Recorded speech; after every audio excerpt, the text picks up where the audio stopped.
2024-এর যে নির্বাচনটা হলো, হ্যাঁ, যে নির্বাচনে আপনারা গেলেন না, খুব স্বাভাবিক, কিন্তু তখনও কিন্তু কূটনীতিক তৎপরতা ছিল, আপনারা দফায় দফায় একদম শেষ মুহূর্ত পর্যন্ত তাদের সঙ্গে মিটিং করেছেন। তখন কূটনীতিক তৎপরতা ছিল বিএনপি নির্বাচনে যাবে কি যাবে না। হ্যাঁ, মানে আপনাদেরকে আনার একটা চেষ্টা ছিল।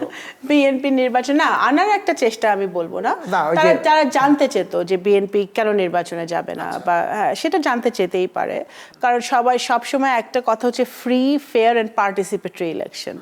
সো এখন ওরা জানতে চেতেই পারে।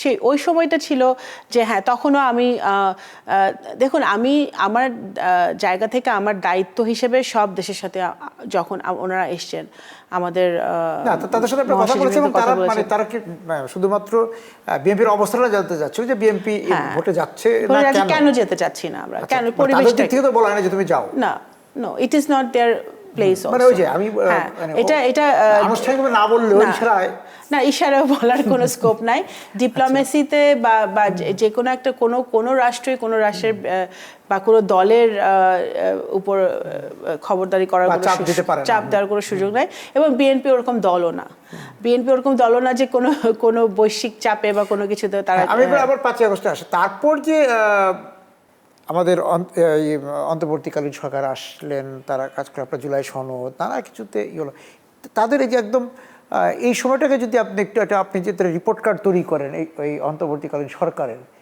কি লিখবেন রিপোর্টে? ওনারা চেষ্টা করেছেন, দে ট্রাইড। ডক্টর ইউনূস একজন সম্মানী একজন ব্যক্তি, উনি সারা বিশ্বে উনি পরিচিত। ওনাকে তখন আমি মনে করি হি ওয়াজ দ্য রাইট পারসন। তখন ওই সময় দেয়ার ওয়াজ নোবডি ওনার জায়গায় নিতে পারতেন। তো ওনাকে প্রধান উপদেষ্টা করে ইন্টারিম গভর্নমেন্ট হয়েছে, এটা সঠিক সিদ্ধান্ত ছিল, এবং বিএনপি সেটা সমর্থনও দিয়েছে। এবং কিন্তু দেখেন, যারা ক্যাবিনেটে ছিলেন তারা তো সবাই রাজনৈতিক ব্যাকগ্রাউন্ড থেকে আসেননি, সেটা আশাও করা যায় না ওনাদের কাছ থেকে। ওনাদের অনেকে আমরা অন্তর্বর্তীকালীন রাজনৈতিক লোক আসেও না সাধারণত, আমরা দেখেছি। সমাজে যারা ছিলেন ক্যাবিনেটে তাদের বেশিরভাগ জনকে আমরা ব্যক্তিগতভাবে চিনি, সমাজে ওনারা সমাদৃত, যার অঙ্গনে ওনারা ভালো, মানে ওনাদের নাম আছে, নিজের গণ্ডিত নাম আছে।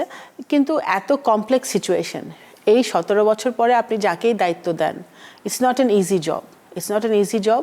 ওনারা চেষ্টা করেছেন, কিছু হয়তো ওনারা সফল হয়েছেন, অনেকটা সফল হন নাই, কিন্তু সেজন্যই তো আমরা বারবার বলছিলাম, তখনও কিন্তু আমরা বলছিলাম যে একটা ডেমোক্রেটিক্যালি ইলেক্টেড সরকার প্রয়োজন বাংলাদেশে। ফরেন পলিসি বলেন বা আপনার বাংলাদেশের ভিতরে আমাদের দেশের সমস্যাগুলো বলেন, সেগুলো অনেক রাজনৈতিকভাবে সবার সাথে এক জায়গায় এসে একটা সিদ্ধান্ত নেওয়া যায়। একটা সংসদ যখন থাকে, যখন আমরা দেখেন এক সংসদ যখন কার্যকর হয়, সংসদ যখন মানুষের জন্য কাজ করে, তখন সেই সংসদ থেকে অনেক সিদ্ধান্ত বের হয়ে আসে। নির্মাণ কাজেও আমি বেছে নেই CSRM TMT 500W, committed for better still.